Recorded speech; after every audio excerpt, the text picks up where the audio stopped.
kita lihat di sini adalah extraordinary crime, artinya kejahatan luar biasa terhadap Helena Lim ini. Tentunya pasal yang dikenakan adalah maka kita patut juga menduga bahwa adanya keterlibatan mereka-mereka juga di dalam hal ini. Di poin penting adalah apabila dia tidak bisa mengembalikan kerugian negara, maka dia, kalau kita lihat dari kasus yang sekarang sedang marak ya, artinya sedang dilakukan proses penyidikan terhadap Helena Lim ini, tentunya pasal yang dikenakan adalah pasal tuh pengerusakan ataupun undang-undang korupsi ya, pengerusakan terhadap komoditi timah ya tentunya, dan ini menyangkut atau mengenai kerugian negara, tentunya pasal 2 pasal 3, di mana pasal tersebut adalah menjerat orang yang benar dan terbukti secara sah dan meyakinkan dia melakukan tindak pidana korupsi ya.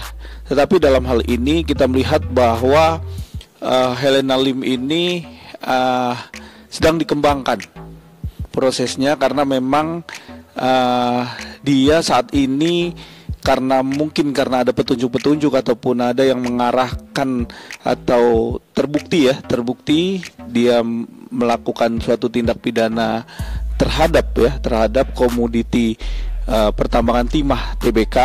Tentunya merajuk dari itu ada hal-hal yang menyangkut terhadap beliau ya, terhadap Helena Lim. Tentunya pihak Kejaksaan Agung bertindak cepat ya untuk bisa, pertama adalah mengamankan, yang kedua mengembangkan, yang ketiga adalah menetapkan nanti siapa-siapa aja yang bisa menjadi tersangka dalam kasus korupsi tersebut. Ya, tentunya dari pengembangan kasus yang sudah dilakukan oleh pihak Kejaksaan Agung, kita apresiasi ya, 14 orang yang sudah ditetapkan sebagai tersangka. Tentunya pengembangan ini akan terus bergulir berikut dengan beberapa alat bukti dan bentuk-bentuk yang dikorupsi ya, nilai dari korupsi yang dinyatakan sampai 270 sekian triliun, dan nilainya cukup fantastis. Ya, kita lihat di sini adalah extraordinary crime, artinya kejahatan luar biasa. Kejahatan luar biasa ini tentunya harus secara spesifik, secara teliti, dan secara mereka melakukan tindak pidana ini secara terstruktur dan masif. Tentunya tidak juga mereka melakukan dengan via transfer bank, tapi mungkin cash-cashan juga ada, atau mungkin by cash. Nah, ini yang harus kita buktikan, karena dalam hal ini negara ini jelas-jelas sudah dirugikan ya secara finansial, uang dan komoditi timahnya.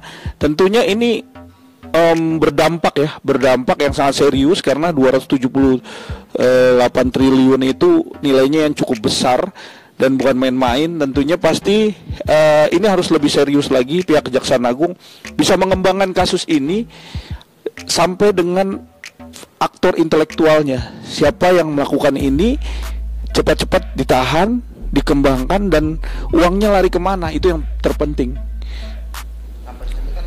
Ada 14 tersangka nih Bang, termasuk di PT Timah sendiri Bang, Jaka Levi serta mantan direktur keuangan juga nih Bang. Apakah akan ada yang lain mengerucut ke yang lain juga nih Bang? Ya, tentunya harus ya. Kita melihat bukan hanya direktur PT Timah ataupun orang keuangannya yang sekarang sedang ditahan ya. Itu juga sebagai bentuk karena adanya perusahaan ataupun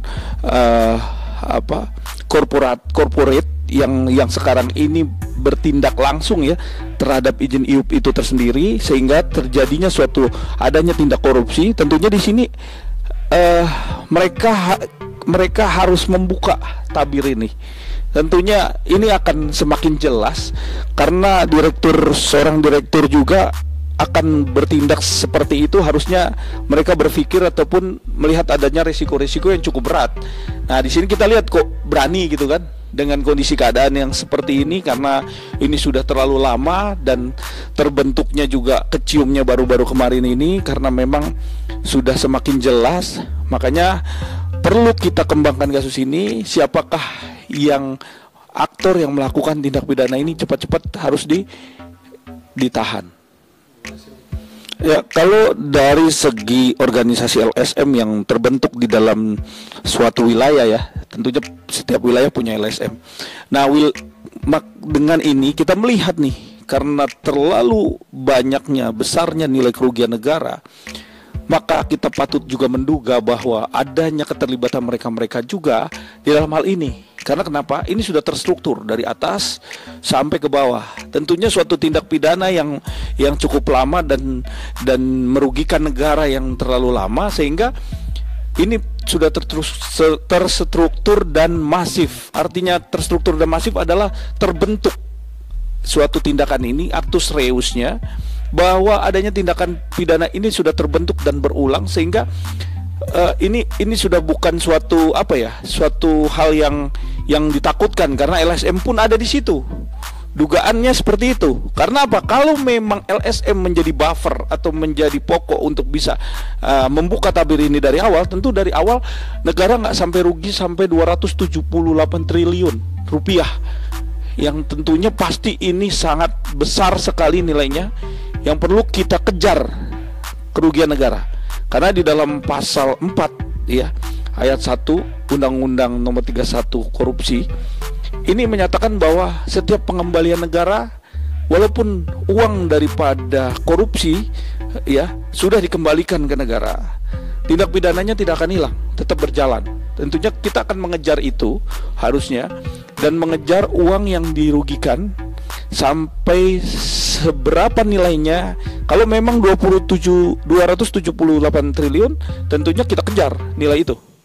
Siapa direkturnya, cek harta kekayaannya, dan semua rekening tabungannya diblokir ya. Tentunya pasti Kejaksaan Agung lebih cermat dalam hal ini untuk bisa mensita aset-asetnya seperti itu.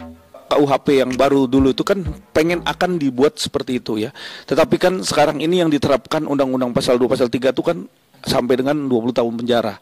Tapi di sini nggak membuat suatu orang korupsi itu, melakukan korupsi itu menjadi efek jerah. Tapi sekarang ini menjadi suatu strukturisasi ya dari A sampai Z, dan ini menjadikan suatu hal yang buat karena ada kesempatan di situ pasti ada jalan. Dan pasti kalau melihat hal ini, tentunya kita sebagai praktisi hukum akan memberikan suatu efek jerah yang harusnya orang yang melakukan korupsi itu harus dihukum seberat-beratnya, ya kan, sampai seumur hidup, ya kan. Tapi apakah proses seumur hidup ini menjadi efektif untuk negara?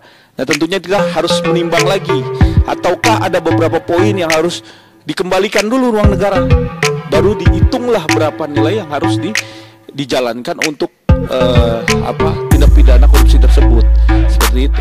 Tentunya kalau di dalam proses peradilan korupsi ya, nilai peradilan korupsi ya, kalau ada kata mengembalikan semua kerugian negara yang telah diambil, tentunya pasti ada perhitungan. Tapi tidak seberat dia tidak mengembalikan kerugian negara, seperti itu. Nah, itulah yang harus poin penting adalah apabila dia tidak bisa mengembalikan